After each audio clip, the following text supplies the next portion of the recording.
Bonjour à toutes et à tous, bienvenue dans cette édition. En ce vendredi, on fera un point sur un accord surprenant entre la Chine et les Hauts-de-France pour toujours plus d'investissements. On fera également un point sur une carte interactive pour découvrir les bières dans la métropole lilloise. Et puis, on fera également quelques points sur la patrouille de France qui est venue à l'Île-les-Quins pour faire quelques tests.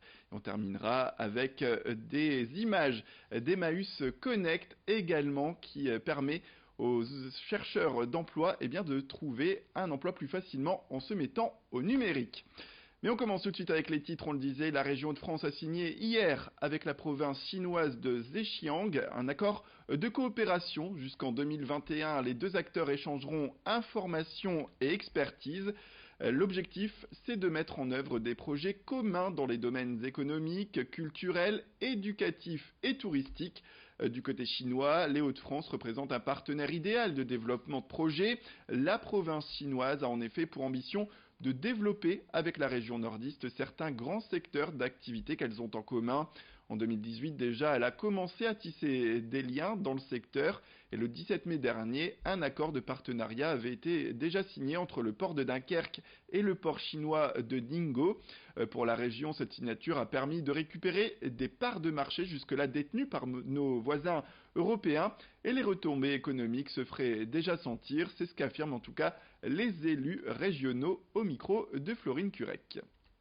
L'idée, bien sûr, c'est de faire en sorte que chacun est gagnant-gagnant dans ce partenariat, voilà, et qu'on puisse, nous, la région des Hauts-de-France, trouver un intérêt et trouver la possibilité de s'implanter là-bas au niveau de cette région du Zhejiang, et puis aussi faire en sorte qu'un certain nombre d'acteurs du Zhejiang puissent venir ici en région des Hauts-de-France. Voilà, en tout cas, nous, la région, ce qu'on souhaite, c'est avoir un rôle de facilitateur, un rôle d'accélérateur, parfois, comme ce fut le cas en mai dernier avec le port de Ningbo et puis le port de Dunkerque. En 2017, dans les Hauts-de-France, Pôle emploi et Emmaüs Connect s'étaient unis pour offrir un programme inédit de formation au numérique. 491 demandeurs d'emploi de la métropole lilloise avaient alors été accompagnés vers l'autonomie numérique. Cette année, le programme entre dans sa phase numéro 2. Cette fois, l'objectif est de consolider l'action métropolitaine en formant cette fois près de 1200 demandeurs d'emploi et de s'exporter sur de nouveaux territoires comme Béthune ou encore Ham. Au programme, un parcours pouvant aller jusqu'à 32 heures dont l'objectif est d'acquérir les compétences nécessaires à la recherche d'emploi. Des formations qui relèvent plutôt bien le défi puisque pour la grande majorité des demandeurs d'emploi qui adhèrent au programme, ils gagnent en autonomie numérique à la fin de leur formation. Et pour la phase 3, prévue l'an prochain, les deux acteurs espèrent bien agrandir le dispositif à encore plus de territoires. On fait le point avec les responsables. Près de 11% de la population ne sait pas utiliser un ordinateur, alors que beaucoup des recrutements se font avec un ordinateur, avec un mail, avec une candidature mail. Donc on apprend à utiliser un ordinateur, à créer sa boîte mail, à lire des mails, à répondre à un mail, à pouvoir mettre une pièce jointe, par exemple son CV au niveau du mail, mais on apprend aussi à renouer avec l'ensemble de la société où aujourd'hui toutes les demandes, formulaires, demandes qui peuvent être faites à la CAF sont réalisées par ordinateur avec le mail. L'aérodrome de Lens-Bénifontaine organise son meeting aérien. Ce sera ce dimanche. Des avions anciens assureront le show des parachutistes ainsi que l'attraction principale, c'est la patrouille de France qui sera présente. Cela faisait 4 ans que les organisateurs ne les comptaient plus parmi les événements du spectacle. Alors ce jeudi, une dizaine d'avions de la patrouille se sont passés sur le tarmac de l'aéroport de l'Île-les-Quins. Ils y ont effectué une reconnaissance et un entraînement pour les festivités du week-end. Ils effectueront des figures à la fois techniques et esthétiques tout en se déplaçant de façon rapprochée. L'année passée, le meeting Lancer Show avait fait le plein de spectateurs et donc la journée de dimanche est gratuite et des bus seront prévus pour les déplacements. Rémi Desremeaux a rencontré celles et ceux qui feront vivre cette journée. Maintenant, je peux plus vous le cacher, donc il y aura la patrouille de France.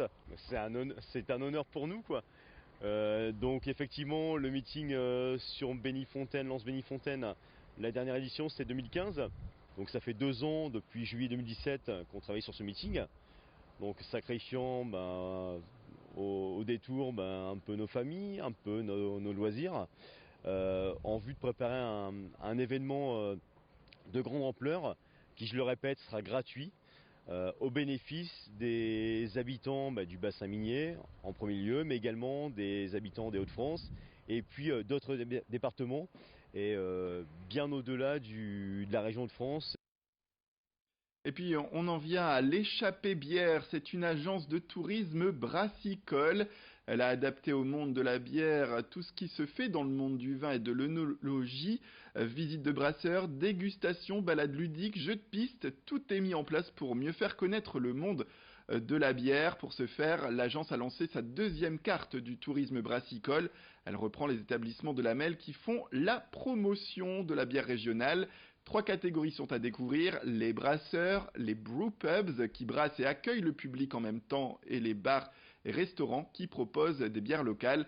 En tout, 80 adresses sont à découvrir dans la métropole pour les fans de bière, des lieux qui semblent importants.